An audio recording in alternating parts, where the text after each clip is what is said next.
चलिए सबसे पहले बड़ी खबर आपको बता देते हैं। तमिलनाडु पौंडीचेरी के तटों से टकराएगा दित्वा, ये जानकारी मिल रही है। चक्रवाती तूफान के चलते तमिलनाडु में भारी बारिश हो रही है। तमिलनाडु में एनडीआरएफ, एसडीआरएफ की कुल 28 टीमों को तैनात किया गया है। तमिलनाडु के कई जिलों में रेड अलर्ट है। इस तूफान का असर दिख रहा है।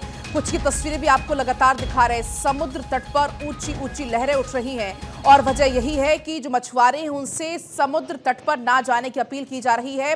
रेड अलर्ट तक जारी किया गया है। चेन्नई से करीब 250 किलोमीटर दूर फिलहाल बताया जा रहा है तूफान। तमिलनाडु पुडुचेरी के तट से टकराएगा। पुडुचेरी से करीब 160 किलोमीटर दूर है। चेन्नई की बात करें तो लगभग 250 किलोमीटर दूर है। तमिलनाडु के 4 ऐसे जिले हैं जहां पर रेड अलर्ट जारी किया है। तमिलनाडु के 5 जिलों में ऑरेंज अलर्ट है। आंध्र प्रदेश के 4 जिलों में भारी बारिश की संभावना है और लगातार वहां पर चूंकि इसका असर दिख रहा है, कई ऐसे जिले हैं तमिलनाडु के जहां पर लगातार बारिश हो रही है। 4 जिलों में तो रेड अलर्ट तक जारी है और 5 ऐसे जिले हैं जहां पर तमिलनाडु में ऑरेंज अलर्ट जारी किया गया। आंध्र प्रदेश के 4 जिलों में भारी बारिश की संभावना है और इसका असर भी दिख रहा है। लगातार तेज हवाएं वहां चल रही हैं। समुद्र तट की बात करें तो वहां पर ऊंची ऊंची लहरें उठ रही हैं और लोगों से सावधान और सतर्क रहने की अपील की जा रही है और ये कहा जा रहा है कि अभी आप लोग घरों में रहें। समुद्र तट के किनारे तो बिल्कुल भी ना जाएं, ये बिल्कुल भी खतरे से खाली नहीं है। दित्वा की अगर हम बात करते हैं तो तमिलनाडु के कौन कौन से जिले हैं जहां पर खतरा सबसे ज्यादा मंडरा रहा है वो आप जान लीजिए। कुडालोर, नागपट्टिनम, मयिलादुथुराई, विल्लुपुरम और चेंगलपट्टू, ये वो इलाके हैं जहां पर खतरा सबसे ज्यादा मंडरा रहा है तमिलनाडु में। अगर हम बात करते हैं आंध्र की तो आंध्र प्रदेश के कौन कौन से जिले हैं जहां पर खतरा ज्यादा है। प्रकाशम, नेल्लोर, कडपा और अन्नामय्या, ये ऐसे जिले हैं जहां पर खतरा सबसे ज्यादा मंडरा रहा है। कुछ तस्वीरें भी आपको हम लगातार दिखा रहे हैं जिस तरीके से वहां पर स्थिति बनी हुई है। और अब आपको हम ये बता देते हैं तमिलनाडु के कौन कौन से जिले हैं।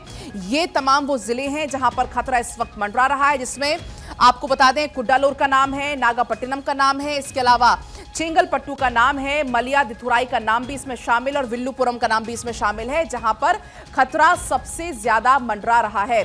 इसके अलावा अगर हम बात करते हैं आंध्र प्रदेश की तो आंध्र प्रदेश में भी चूंकि इस वक्त बहुत ज्यादा खतरा है और असर दिख रहा है, तो आंध्र प्रदेश के तमाम ये वो जिले हैं जहां पर खतरा मंडरा रहा है। सबसे पहला नाम इसमें प्रकाशम है, नेल्लोर है, कडपा है और अन्नामय्या नाम इसमें शामिल है।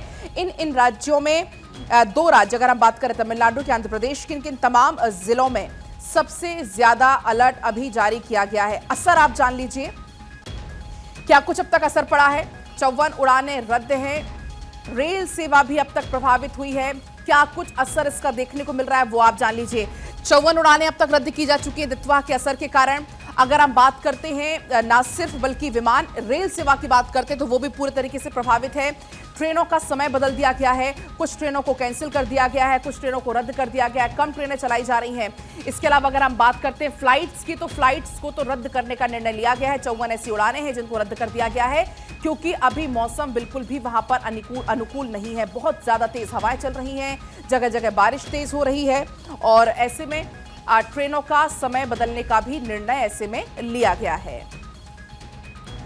तो एनडीआरएफ, एसडीआरएफ को स्टैंड बाय पर रखा गया है। 28 ऐसी टीमें हैं जिनको तैनात कर दिया गया है। अगर कैसी भी कोई भी अगर जरूरत आन पड़ती है तो ये टीमें वहां पर मुस्तैद हैं। तत्काल लोगों की सुरक्षा के लिए ये टीमें वहां पर पहुंच जाएंगी। दित्वा तूफान का असर और 3 राज्यों में इसका सबसे ज्यादा असर देखने को मिल रहा है। उड़ानें रद्द कर दी गई हैं, बल्कि ना सिर्फ विमान सेवाएं बल्कि रेल यातायात भी अब तक पूरे तरीके से बाधित हो चुका है। कई सारी ट्रेनें भी रद्द हैं, कुछ ट्रेन लेट चल रही हैं, कुछ को डाइवर्ट किया गया है। एनडीआरएफ, एसडीआरएफ की 28 टीमें तमिलनाडु में स्टैंड बाय बोर्ड में फिलहाल रखी गई हैं। और देखिए बात अब अगर श्रीलंका की करते हैं तो भारत ने मोर्चा संभाल लिया है। वहां पर जो तूफान का असर है, तूफान प्रभावित इलाकों में रेस्क्यू ऑपरेशन जारी है। 2 चेतक हेलीकॉप्टर्स वहां पर रेस्क्यू ऑपरेशन में जुटे हुए हैं।